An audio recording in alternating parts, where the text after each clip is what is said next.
యేసుక్రీస్తునామములో మీకు అందరికీ వందనాలు. మూడవ ప్రపంచ యుద్ధంతోనే మహాశ్రమదినం ప్రారంభమవుతుంది. ప్రతి ఒక్కరు గమనించి జ్ఞాపం చేసుకోండి. అంత్య దినాలు ఉంటున్నాం, భూమి అంతమైపోయే దినాలు ఉంటున్నాం. మరి మూడవ ప్రపంచ యుద్ధం వస్తే కనుక భూమి ఎంత మాత్రం మిగలదు.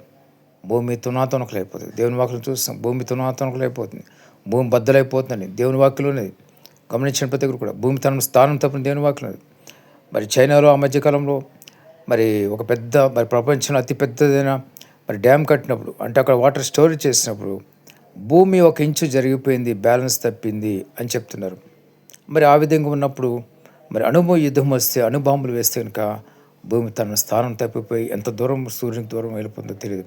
ఎందుకంటే దేవుని వాక్యం మరొక చోట ఏంటంటే, సూర్యుడు తేజోహీనుడును, చంద్రుడు వెలవెలబోను. అయితే భూమి తన స్థానం తప్పడం బట్టి గాఢాంధకారం కావచ్చు, లేకపోతే సూర్యుని యొక్క తేజస్సు పూర్తిగా తగ్గిపోయి ఇక తేజస్సు లేకుండా కూడా ఉండవచ్చు. ఎందుకంటే దేవుని వాక్యం నెరవేరుతుంది. మరి గాఢాంధకారం ఉంటుంది. ఆ దినమున గుడ్డివారు తనుకుంటారని దేవుని వాక్యం సెలవిస్తుంది. ఏ దినం అంటే మహాశ్రమ దినమున. దేవుని వాక్యంలో 2 రకాలుగా ఉన్నది. పాత నిబంధన గ్రంథంలో మహాశ్రమ దినం, పాత నిబంధన గ్రంథంలో మరి దేవుని ఉగ్రత దినములు ఉంది, మరి కొత్త నిబంధన గ్రంథంలో మహాశ్రమ దినం అని ఉంది. కాబట్టి గమనించండి.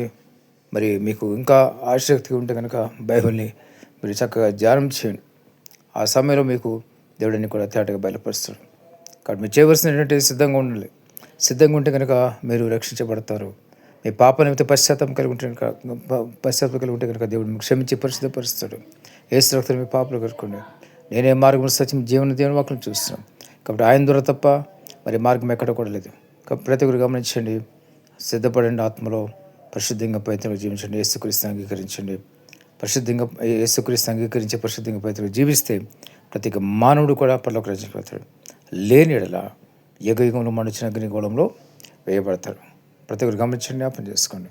చాలా నరకం లేదు, ఏం లేదు అనుకుంటారు. మరి ఏదో ప్రాణం ఏదో గాల్లో కలిసిపోద్ది, ఆత్మ ఏదో గాల్లో కలిసిపోద్ది అనుకుంటారు. అలాగేమీ ఉండదు.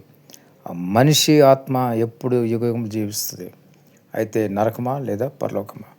పరిశుద్ధంగా ప్రయత్నం ఉంటే పరలోకానికి వెళ్తారు.